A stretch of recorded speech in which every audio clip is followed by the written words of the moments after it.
नमो नमः। आज की यह हमारी क्लास ज्योतिष शास्त्र का इतिहास इस पर होगी। अर्थात ज्योतिष शास्त्र का इतिहास रहा है, इस बारे में हम जानेंगे। और जो लोग हमारे चैनल पर नए हैं वो आप लोग हमारे चैनल को सब्सक्राइब और शेयर अवश्य करें। कोई प्रश्न आपका है तो आप कमेंट के माध्यम से अवश्य पूछ सकते हैं। चलो शुरू करते हैं। लास्ट तक वीडियो अवश्य देखें। ज्योतिष शास्त्र का इतिहास। ज्योतिष शास्त्र का इतिहास ब्रह्मांड की उत्पत्ति के साथ ही प्रारंभ होता है तथा ब्रह्मांड की स्थिति पर्यंत अवच्छिन्न रूप से गतिमान रहता है। अनंत आकाश में विद्यमान अनंत ज्योतिष पिंडों का ज्ञान अभी तक मनुष्य नहीं कर पाया है। मनुष्य की अपनी सीमा है, आकाश निसीमा है। फिर भी मनुष्य के अंतरिक्ष के अनेक रहस्यों को सुलझाने में सफलता प्राप्त की है तथा आगे भी सतत प्रयत्नशील है। ब्रह्मांड अथवा अंतरिक्ष से जुड़े हुए अनेक ऐसे प्रश्न हैं जो निश्चयात्मक रूप से आज तक नहीं सुलझ सके हैं। भगवान भास्कर ने स्वयं ही अनेक रहस्यों का उद्घाटन करते हुए ज्योतिष शास्त्र संबंधी अनेक शंकाओं का समाधान किया है तथा ज्योतिष शास्त्र संबंधी अत्यंत गूढ़ ज्ञान दिया है। भारतीय प्राचीन विज्ञानों में अन्य विज्ञान अपेक्षा ज्योतिष अत्यंत प्राचीन विज्ञान है। वैदिक काल से ही इस शास्त्र का महत्व व उपयोगिता की अनुभूति हम करते आ रहे हैं। गणित, अंतरिक्ष, भूगर्भ, कृषि, विषयादि विभिन्न विज्ञानों का सर्वप्रथम प्रायोगिक तौर पर विवेचन ज्योतिष शास्त्र द्वारा किए जाने के कारण विश्व में इस शास्त्र की प्रतिष्ठा स्थापित है। शास्त्रीय दृष्टया ज्योतिष शास्त्र की उत्पत्ति ब्रह्मा के द्वारा कही गई है। मतांतर से यह भी माना जाता है कि प्रथम पुरुष हिरण्यगर्भ से ब्रह्मा ने ज्योतिष शास्त्र का ज्ञान लेकर नारद को प्रदान किया था। ऐतिहासिक दृष्टि से ऋग्वेद के काल से ज्योतिष शास्त्र की उत्पत्ति मानी गई है। यद्यपि इस कालखंड में ज्योतिष शास्त्र का कोई भी स्वतंत्र ग्रंथ उपलब्ध नहीं होता है, परंतु ज्योतिष शास्त्र के अनेक विषय वेदों के मंत्र भाग एवं संहिता भाग से ग्रहण किए गए हैं। ओरायन नामक ग्रंथ में लोकमान्य बाल गंगाधर तिलक महोदय ने ऋग्वेद का काल ईसा पूर्व 4500 माना है, जबकि वैदिक संपत्ति नामक ग्रंथ में पंडित रघुनंदन शर्मा ने ऋग्वेद का रचना काल न्यूनातिन्यून 22,000 ईसा पूर्व माना है। इसी प्रकार ज्योतिष शास्त्र का कालखंड भी इसी वेद के समान होगा।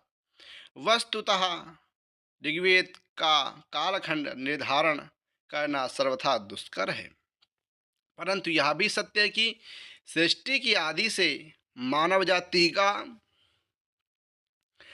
मार्गदर्शक वेद ही था। इसी प्रकार विभिन्न इतिहासकार एवं प्राचीन साहित्य के रचयिता भी यह कहते हैं कि ज्योतिष शास्त्र की उत्पत्ति सृष्टि के आरंभ काल से ही हुआ है। उस काल में मानव वन के जीव जंतुओं के साथ ही वन में रहते थे। मानव जीव जंतुओं के साथ सूर्योदय एवं सूर्यास्त की स्थिति को देखकर उसे समझने का प्रयास करता रहा होगा।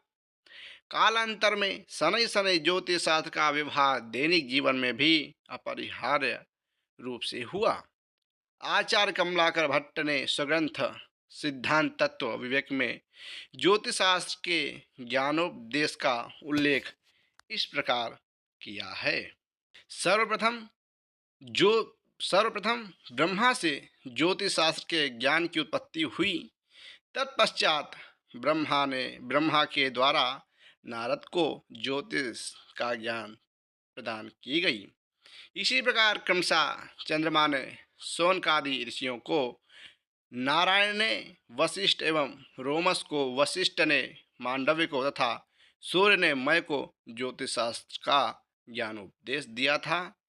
इसका मूल श्लोक ग्रंथ में इस प्रकार निरूपित है।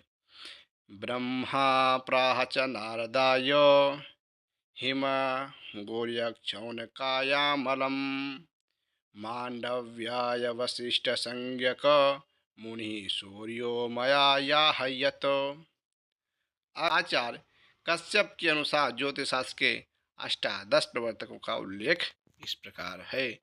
सूर्य पितामहो व्यासो वसिष्ठो त्रिपराशरः कश्यपो नारदो गार्गो मरीचि मुनिरंगिराः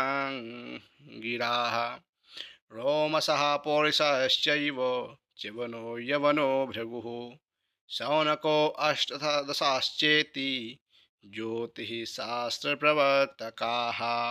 अर्थात सूर्य पितामह, वेद व्यास, वशिष्ठ, अत्रि, पाराशर, कश्यप, नारद, गर्ग, मरीचि, मनु, अंगिरा, लोमस, पौलिस, च्यवन, यवन, भृगु तथा शौनकादि अष्टादश महर्षियों को ज्योतिष शास्त्र का प्रवर्तक कहा गया है। ज्योतिष शास्त्र भारतीय विद्या का महत्वपूर्ण अंग है, विशेषकर इसलिए कि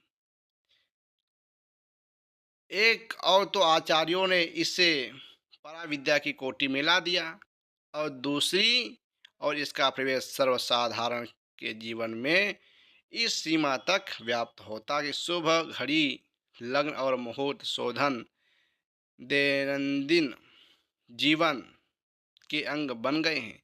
पंचांग के तत्वों का ज्ञान चाहे सर्वसाधारण को भी ना हो, किंतु ज्योतिषियों द्वारा नियोजित अनेकों पंचांग उत्तर में और दक्षिण में अपनी अपनी पद्धति के अनुसार प्रचलित हैं। मान्य है, राशिफल का तो वैज्ञानिक कहे जाने वाला आज के युग में इतनी व्यापकता से प्रसार हो गया कि अनेक बौद्धिक व्यक्ति भी पत्र पत्रिकाओं के भविष्य फल वाले अंश को खुले तौर पर और खुले लोग प्रच्छन्न रूप से देख लेते हैं। विशिष्ट धातु और नगीनों जड़ी मुद्रिकाओं के प्रभाव को कुछ लोग भी कभी कभी मानते देखे गए हैं। आज के लिए इतना ही, फिर आपको मिलते हैं नेक्स्ट वीडियो में। यदि आपको हमारी वीडियो अच्छी लगी हो तो आप लोग लाइक, शेयर और हमारे चैनल को सब्सक्राइब अवश्य करें। फिर आपको मिलते हैं नेक्स्ट वीडियो में। नमो नमः।